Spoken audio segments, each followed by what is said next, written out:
So, hi everyone, welcome to my Astro Techniques channel. So, few days కొంచెం health issues వల్ల gap వచ్చింది. ఇప్పటి నుంచి మోస్ట్లీ అందుబాటులో ఉంటాను అందరికీ. సో, ఈరోజు టాపిక్ వచ్చేసరికి ఎయిత్ హౌస్లో ఉండే వేరే వేరే గ్రహాల వల్ల ఎఫెక్ట్ ఎలా ఉంటుంది. ఎయిత్ హౌస్ ఎనిమిదవ ఇంటి అధిపతి వేరే వేరే ఇళ్ళలో ఉంటే వేరే వేరే హౌసెస్లో ఉంటే ఎలా జరుగుతుంది అనే దాని గురించి చూద్దాం. ఎయిత్ హౌస్ అనేది mostly change related sudden events జరగడానికి కారణం ఏది, and at the same time అది సీక్రెటివ్ ఇష్యూస్కి సంబంధించింది కూడా అనమాట. So and occult related issues, astrology occult related issues సంబంధించింది కూడా ఎయిత్ హౌస్ ఉంటుంది. Eighth house is about change అనమాట. మార్పుకి మెయిన్ రీజన్ ఎయిత్ హౌస్లో ఉండే గ్రహాలు లేదా ఎయిత్ హౌస్ అధిపతి యొక్క దశ అనమాట. ఎయిత్ హౌస్ ఇంటి అధిపతి యొక్క దశ. సో వీటి మీద డిపెండ్ అయ్యి ఎక్కువగా ఎయిత్ హౌస్లో ఎక్కువ చేంజెస్ అనేవి ఉంటాయి లైఫ్లో. సో ఇప్పుడు ఎయిత్ హౌస్లో కనుక శుభగ్రహాలు ఉన్నాయనుకోండి, అంటే గురుడు, శుక్రుడు, బుధుడు లేదా పూర్ణ చంద్రుడు అంటే పౌర్ణమి చంద్రుడు ఉంటాడు కానీ ఇలాంటివి ఉంటే ఓకే, కొంచెం ఆయుష్ కూడా ఎక్కువ ఉంటుంది, కొంచెం బెటర్గా ఉంటుంది లైఫ్.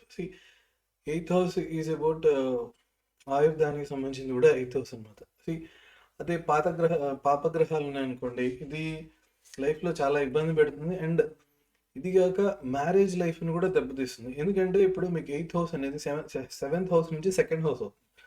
సో సెకండ్ హౌస్ అవడం వల్ల ఏమవుతుందంటే ఈ ఎయిత్ హౌస్ రిసోర్సెస్ని మ్యారేజ్ కోసం యూస్ చేసినప్పుడు ఇప్పుడు ఈ ఎయిత్ హౌస్ పొల్యూటెడ్ హౌస్ అనుకోండి, అంటే పాపగ్రహాలు ఇలాంటి గ్రహాల వల్ల పొల్యూట్ అయింది. సో మీరు ఆ రిసోర్సెస్ వాడినప్పుడు ఏంటంటే మ్యారేజ్ లైఫ్ కూడా దెబ్బతింటుంది. నేను ఇంతకుముందు కూడా మీకు ఒక వీడియో చేశాను. దాంట్లో ఏంటంటే మిథున రాశి మరియు వృశ్చిక రాశిలో కనుక ఆ రెండు రాశులు కనుక నెగిటివ్గా ఉన్నట్టయితే, అవి కనుక భంగపడినట్టయితే, అంటే అఫ్లిక్ట్ అయినట్టయితే మీకు మ్యారేజ్ లైఫ్ అనేది బాగుండదు అని నేను ఆల్రెడీ ఇంతకుముందు చెప్పాను. సో సేమ్ అదే ప్రిన్సిపల్ ఇక్కడ కూడా. ఇప్పుడు ఎయిత్ హౌస్ అనేది సెవెంత్ హౌస్ నుంచి సెకండ్ హౌస్ కాబట్టి, సో ఆ ఎయిత్ హౌస్ కనుక పాడైంది అనుకోండి, అది మ్యారేజ్ని కూడా బాగా ఇంపాక్ట్ చేస్తుంది అనమాట. ఓకే, సో ఇప్పుడు కొన్ని గ్రహాల గురించి ఉంది. ఇప్పుడు ఎయిత్ హౌస్లో బుధుడు ఉన్నాడు అనుకోండి, అది చాలా బెటర్గా రిజల్ట్స్ ఇస్తుంది అనమాట. అంటే కొంచెం ఫైనాన్షియల్గా కానీ లేదా ఏదైనా రీసెర్చ్ వర్క్ కానీ ఏదో ఒక ఏరియాలో ఎక్స్పర్ట్ నాలెడ్జ్ రావడానికి బుధగ్రహం బాగా యూజ్ అవుతుంది అనమాట. మోస్ట్లీ రీసెర్చ్ వర్క్ కూడా ఎయిత్ హౌస్ అనేది బాగా యూజ్ అవుతుంది. ఓకే, అదే వృషభ లగ్నం, సింహ అంటే బృహస్పతి తీసుకున్నాం అనుకోండి, గురుగ్రహం. అదే వృషభం కానీ సింహం కానీ ఇలాంటి వాటికి అష్టమాధిపతి బృహస్పతి అవుతాడు. సో అలాంటి టైంలో కూడా కొంచెం బెటర్ రిజల్ట్సే ఉంటాయి. ఇప్పుడు శుక్రుడు అనుకోండి, ఎయిత్ హౌస్లో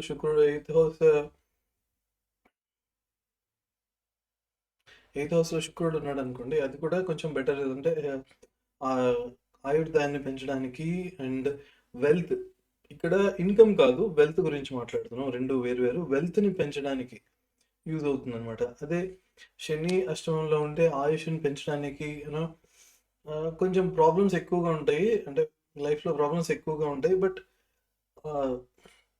లైఫ్ స్పాన్, ఆయుధాన్ని మాత్రం బాగా ఎక్కువ ఉంటుంది. అండ్ అది చాలా విషయాల్లో అంటే ఎఫర్ట్స్ పెట్టడంలో బాగా యూజ్ అవుతుంది అనమాట. ఓకే, అంటే చేంజెస్ని హ్యాండిల్స్ చేయడం బాగా ఎక్స్పర్ట్ అవుతారు అనమాట. అది కూడా ఏంటంటే ఇప్పుడు మీకు శనిగ్రహం అష్టమంలో ఉంది అంటే, శని ఇప్పుడు సిక్స్త్ హౌస్ లార్డ్ ఎయిత్ హౌస్లో ఉన్నాడు, అంటే ఆరో ఇంటి అధిపతి ఎనిమిదిలో ఉన్నాడు, ఇలాంటివి చూసుకున్నాను అనుకోండి, అప్పుడు ఇంకా అది విపరీత రాజయోగానికి కూడా యూజ్ అవుతుంది అనమాట.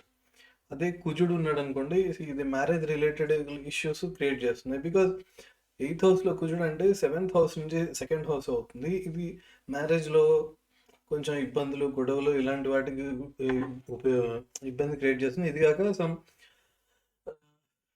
ఇంకా చెప్పాలంటే మీకు ఫిజికల్ రిలేషన్స్లో కూడా మీకు ఫిజికల్ ప్రాబ్లమ్స్ని క్రియేట్ చేసే అవకాశం బాగా ఎక్కువగా ఉంది. అదే అంటే మెయిన్ ఫీమేల్స్కి అయితే ఈ ప్రాబ్లం ఎక్కువ వచ్చే అవకాశం ఉంది.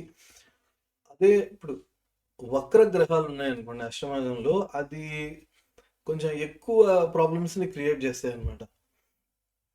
ఎక్కువ ఫైనాన్షియల్ ప్రాబ్లమ్స్ని టూ మచ్గా ఉంటాయి అనమాట. అదే ఆ వక్రగ్రహం నుంచి రాహు, కేతు ఇలాంటి గ్రహాలు వెళ్ళేటప్పుడు లేదా శనైశ్చరుడు వెళ్ళేటప్పుడు కొంచెం ప్రాబ్లమ్స్ ఎక్కువ క్రియేట్ అవుతాయి. సో ఇది కొంచెం బాగా ఛాలెంజింగ్ అనమాట. Challenging situations. అలాగే కుజుడైనా సరే, కుజుడైతే యాక్సిడెంట్స్కి fire accidents and road accidents రెండింటికి ఎక్కువ ప్రాబ్లం క్రియేట్ చేస్తుంది అనమాట. అంటే అవి కూడా సడన్ ఈవెంట్స్కి క్రియేట్ చేస్తుంది, మొత్తం అనుకోకుండా, జస్ట్ లైక్ దట్ అనమాట. 8th హౌస్ అంటేనే సడన్ ఈవెంట్స్, మీకు అన్ని అన్ఎక్స్పెక్టెడ్గా జరుగుతున్నాయి. సో చాలా ఫాస్ట్గా జరుగుతాయి, నువ్వు ఎక్స్పెక్ట్ చేయవు నెక్స్ట్ మినిట్ ఇలా జరుగుతుంది అని. ఏంటి ఇప్పటి వరకు బాగానే ఉన్న ఒక నిమిషంలో ఇలా అయిపోయింది అనుకుంటున్నాను. సో అలాంటి సిచ్యువేషన్స్ అన్ని 8th హౌస్ వల్ల జరుగుతూ ఉంటాయి అనమాట. ఇప్పుడు 8th హౌస్ అధిపతి డిఫరెంట్ హౌసెస్లో ఉంటే ఎలా ఉంటుంది చూద్దాం. ఇప్పుడు అంటే అష్టమాధిపతి ఏ ఇంట్లో ఉంటే ఎలా చూసి, అష్టమాధిపతి ఫస్ట్ హౌస్లో ఉన్నాడు అనుకోండి, మా మోస్ట్లీ మ్యారేజ్ రిలేటెడ్ ఇష్యూస్ ఉంటాయి. అట్ ద సేమ్ టైం బాలారిష్టాలు అంటారు కదా, సో అవి కూడా ఉంటాయి అనమాట. సో దీనికి అష్టమాధిపతి లగ్నంలో ఉన్నప్పుడు బాలారిష్టాలు ఖచ్చితంగా మీకు ఏ గ్రహం ఉంది అనే దాన్ని బట్టి, అష్టమాధిపతి లగ్నంలో ఏ గ్రహం ఉంది అనే దాన్ని బట్టి దానికి తగ్గ శాంతులు అవి చేయించుకోవడం అనేది చాలా బెటర్, అంటే చాలా ఇంపార్టెంట్, ఎసెన్షియల్ అనమాట. ఎందుకంటే ఇవి హెల్త్ ఇష్యూస్ బాగా ఎక్కువ క్రియేట్ చేస్తూ ఉంటాయి అన్నమాట. ఓకే, అండ్ ఇక్కడ బాలారిష్టాలు చేసుకున్నా కూడా ఎవ్రీ ఇయర్ ఈ గ్రహానికి జపము, దానము ఇలాంటివి చేయడం అనేది కూడా చాలా ఇంపార్టెంట్, అంటే అంటే అష్టమాధిపతి లగ్నంలో ఉంటాయి. అండ్ ఇంకొకటి ఏంటంటే, ఇప్పుడు చంద్రుడు సూర్యుడు ఉన్నారు, చంద్రుడు సూర్యుడు అష్టమాధిపతి అయినా కూడా జనరల్గా అంత నెగిటివ్గా ఉంటుంది. వేరే గ్రహాలు అయితే ఎక్కువ నెగిటివిటీ ఉంటాయి, కానీ సూర్యుడు అనుకోండి, అవి మోస్ట్లీ నెగిటివ్ ఉంటూనే ఉండవు. చాలా చాలా తక్కువ ఇంపాక్ట్ ఉంటుంది అష్టమాధిపతి చంద్రుడు సూర్యుడు అయినా. వేరే గ్రహాలు అయితే ఇంపాక్ట్ ఎక్కువ ఉంటుంది అనమాట. సో ఇప్పుడు సెకండ్ హౌస్ వచ్చింది అనుకోండి, ఈ అష్టమాధిపతి సెకండ్ హౌస్లో ఉంటే మీకు ఐ రిలేటెడ్ ప్రాబ్లమ్స్ ఇలాంటివన్నీ క్రియేట్ అవుతూ ఉంటాయి. అండ్ ఐ రిలేటెడ్ ప్రాబ్లమ్స్కి నేను ఇంకొకటి గమనించాను, అదేంటంటే ఇప్పుడు రెండో ఇంటి అధిపతి 12లో ఉన్నాడు అనుకోండి, అలాంటి టైంలో కూడా ఐ రిలేటెడ్ ఇష్యూస్ ఉంటాయి, కుటుంబ ఫైనాన్షియల్ ఇష్యూస్ ఇవన్నీ ఉంటాయి. అదే మీకు సెకండ్ హౌస్ లార్డ్ అంటే రెండో ఇంటి అధిపతికి 12వ ఇంటి అధిపతికి రిలేషన్ ఏర్పడింది అనుకోండి, అది ఇంకా ఎక్కువ ఉంటాయి అనమాట, అంటే ఖర్చులు ఎక్కువ ఉంటాయి. 12th హౌస్లోకి ఏ గ్రహం వెళ్ళినా ఆ గ్రహం రిలేటెడ్ బాడీ పార్ట్ ఖచ్చితంగా ఏదో ఒక ఫాల్ట్ ఉంటుంది, ఏదో ఒక డెఫిషిట్ కానీ, ఒక్కొక్కసారి అసలు బాడీ పార్ట్ కంప్లీట్ డ్యామేజ్ అయిపోవడం కానీ జరుగుతుంది. సో ఎనీవే, మళ్ళీ ఆ టాపిక్ వచ్చినప్పుడు మాట్లాడదాం. సో బాడీ పార్ట్ అంటే మళ్ళీ అది ఏ హౌస్ లార్డ్ 12 అంటే ఏ ఇంటి అధిపతి 12లో ఉన్నాడనే చూసుకోవాలి, అది కూడా ఒకటి చూసుకోవాలి. సో దీన్ని బట్టి కొంచెం ఇష్యూస్ ఉంటాయి అనమాట. అదే మూడో ఇంటి అధిపతి 8వ ఇంటి అధిపతి 3వ ఇంట్లో ఉన్నాడు అనుకోండి, సో ఈ సిబ్లింగ్స్ తోటి, అంటే సిబ్లింగ్స్ ఒకటే, అంటే సిబ్లింగ్స్ అంటే తోబుట్టువులు తోటి అండ్ ఫ్రెండ్స్ తోటి, లేకపోతే మీ నైబర్స్ తోటి, వీళ్ళందరితోటి ఎక్కువ ప్రాబ్లమ్స్ ఉంటాయి. థర్డ్ హౌస్ వచ్చేసరికి ఏంటంటే 9th హౌస్ లక్ అన్నప్పుడు థర్డ్ హౌస్ అనేది బ్యాడ్ లక్ కింద ట్రీట్ చేయటమే. Very simple. మీకు థర్డ్ హౌస్లో ఏ గ్రహం ఉందో ఆ గ్రహం రిలేటెడ్ దానాలు చేయటం అనేది చాలా ఇంపార్టెంట్. అంటే బర్త్డే టైంలో, ఆ టైంలో మీకు డిపెండ్స్ ఆన్ ఆ గ్రహం, మీకు ఏ గ్రహం ఉంది అనే దాన్ని బట్టి మీరు దానాలు అలాంటివి చేయటం అనేది చాలా బెస్ట్. అండ్ ఇంకొకటి ఏంటంటే, చాలా కేసెస్లో ఏమవుతుందంటే, మీ బర్త్డే టైంలో, అంటే మీరు పుట్టినప్పుడు కావచ్చు లేదా తర్వాత బర్త్డే టైంలో కావచ్చు, మీకు థర్డ్ హౌస్లో ఏ గ్రహం ఉందో ఆ గ్రహం రిలేటెడ్ వస్తువులు కానీ, లేదా ఇంకేదన్నా ఆ గ్రహం రిలేటెడ్కి సంబంధించిన వాటిని ఎవరైనా అడుగుతారు, నాకు ఇది ఇవ్వు అని దానంగా కానీ లేదా మరో విధంగా కానీ అడుగుతారు. సో మీరు అది ఇవ్వకపోతే మీకు బ్యాడ్ లక్ అనేది కొంచెం వెంటబడుతూ ఉంటుంది అన్నమాట. సో అది డిఫరెంట్ ఇయర్స్లో ఉండండి. 3rd 15 మళ్ళీ 27 మళ్ళీ 39 ఇట్లా కొన్ని ఇయర్స్లో మీకు అలా అడిగే వాళ్ళు రిపీట్ అవుతారు. మీరు ఫస్ట్ డొనేట్ చేసేస్తే మీకు కొంచెం బెటర్గా ఉంటుంది, లేకపోతే బ్యాడ్ లక్ అనేది కొంచెం ఇబ్బందికరంగా ఉంటుంది. అది మీకున్న గ్రహాన్ని బట్టి ఉంటుంది, బట్ మీకు ప్రాబ్లమ్స్ అనేవి ఖచ్చితంగా ఉంటాయి. ఓకే, సో ఇప్పుడు 8th హౌస్ లార్డ్ 4వ ఇంట్లో ఉన్నాడు అనుకోండి, మీకు మోస్ట్లీ స్ట్రెస్ఫుల్ కండిషన్స్తో, ఎమర్జెన్సీ కండిషన్స్ ఇలాంటి వాటిల్లో మీకు జాబ్ ఉండే అవకాశం ఉంటుంది. అట్ ద సేమ్ టైం మీకు ఇన్కమ్ కూడా something depends on the land. అది మీకు వ్యవసాయం కావచ్చు లేదా రియల్ ఎస్టేట్ కావచ్చు. సో ఇట్లాంటి వాటి మీద డిపెండ్ అయ్యి ఉండే అవకాశం ఉంది. ఓవరాల్గా మీరు చేసే జాబ్లో కానీ మీ సంపాదనలో కానీ ల్యాండ్ ఇన్వాల్వ్మెంట్ ఉంటుంది అనమాట. సో అండ్ ఇప్పుడు 8th హౌస్ లార్డ్ 5th హౌస్లో ఉందనుకోండి, ఇది మీకు జ్యోతిష్యం కానీ మంత్రశాస్త్రం కానీ ఇలాంటి వాటిలో ఎక్కువ ప్రావీణ్యం సంపాదించడానికి బాగా యూజ్ అవుతుంది. కానీ దీనికి ప్లస్ ఉంది, అలాగే మైనస్ కూడా ఉంది. మీకు పిల్లలు కలగటంలో సంతానంలో కొన్ని సమస్యలు వస్తాయి అన్నమాట. అంటే మీరు బాగా కష్టపడాల్సి వస్తుంది. అంటే దాంట్లో ఉన్న అక్కడ మీకు ఏ గ్రహం 8th లార్డ్ అనే దాన్ని బట్టి కూడా ఉంటుంది. ఇప్పుడు నేను ఇంతకుముందు చెప్పాను, అంటే గురువు చంద్రుడు ఇలాంటి వాళ్ళైతే కొంతవరకు మీకు సూర్యుడు అనుకోండి, ఇవన్నీ బెటర్. సూర్యుడు చంద్రుడు అసలు 8th హౌస్కి అధిపతి అయినా కూడా మీకైతే మోస్ట్లీ ఇబ్బంది అనేది ఉండదు. అంటే చాలా తక్కువ, అస్సలు లేకపోవడం ఉండదు, కొంచెం ఇబ్బంది ఉంటుంది. బట్ మిగిలిన గ్రహాలతో పోలిస్తే ఇవి అసలు ఇబ్బంది పెట్టవనే చెప్పొచ్చు, 8th హౌస్ అధిపతి అయినా కూడా.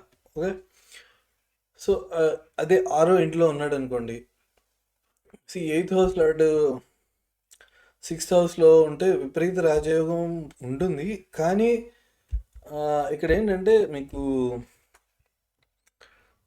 కొంచెం ఆయుర్దానికి సంబంధించిన ఇష్యూస్, అంటే మీకు గండాలు ఎక్కువ ఉంటాయి అన్నమాట. సో గండాలు కొంచెం ఎక్కువ ఉంటాయి. మీకు అప్పుడు ఏంటంటే మీకు లగ్నాధిపతి ఎంత బలంగా ఉన్నారు అనేది చూసుకోండి. మీకు లగ్నం కానీ లగ్నాధిపతి కానీ బలంగా లేరు అనుకోండి, సో మీరు ఈ ప్రాబ్లమ్స్ని దాటలేరు. మీకు విపరీత రాజయోగం ఉన్నా మీరు ఆ ప్రాసెస్లో, ఆ యోగాన్ని మీరు యాక్టివేషన్ చేసుకునే ప్రాసెస్లో మిమ్మల్ని మీరు కోల్పోతారు అన్నమాట. సో అల్టిమేట్లీ మీరు రాజ్యం యాక్టివేట్ అయ్యేంత శక్తి మీకు ఉండదు. అది చేసుకునే లోపు మీరు ఇబ్బందులకు గురైపోతారు అనమాట. ఈ గండాలు అని చెప్పే కదా, దానివల్ల ఇబ్బందులకు గురవుతారు అనమాట.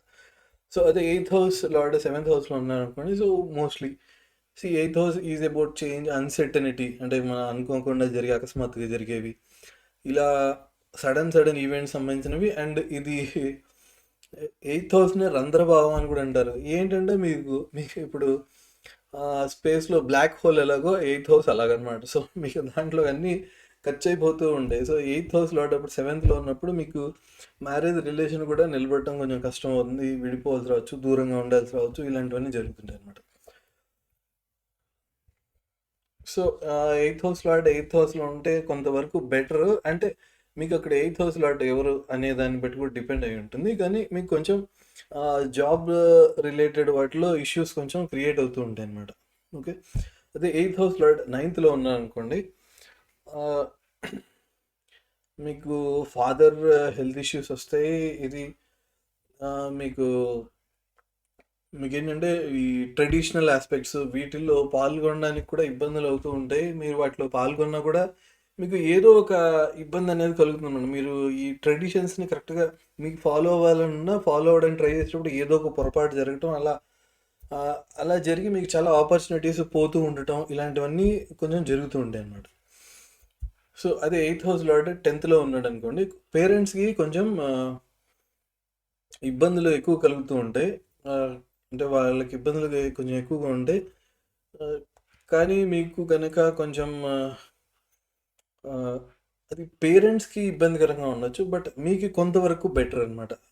మీకు కొంతవరకు బెటర్గానే ఉంటుంది. అగైన్ ఇప్పుడు దశమానికి 10వ భావానికి మెయిన్ కారకుడు శనేశ్వరుడు కాబట్టి మీకు శనేశ్వరుడు కనుక అనుకూలంగా ఉన్నాడనుకో, లేదా శనేశ్వరుడు దృష్టి ఉందనుకోండి, మీరు కొంచెం ఫైనాన్షియల్ ఇష్యూస్ని ఓవర్కమ్ అవ్వగలుగుతారు. లేకపోతే మళ్ళీ కొంచెం ఆలోచించాలి. 10th హౌస్ మీద మళ్ళీ గురుగ్రహం దృష్టి ఎలా ఉందా, ఇలా వేరే గ్రహాల దృష్టి దీన్ని కాంపన్సేట్ చేసే విధంగా ఉందా లేదా అనేది కూడా కొంచెం చూసుకోవాలన్నమాట.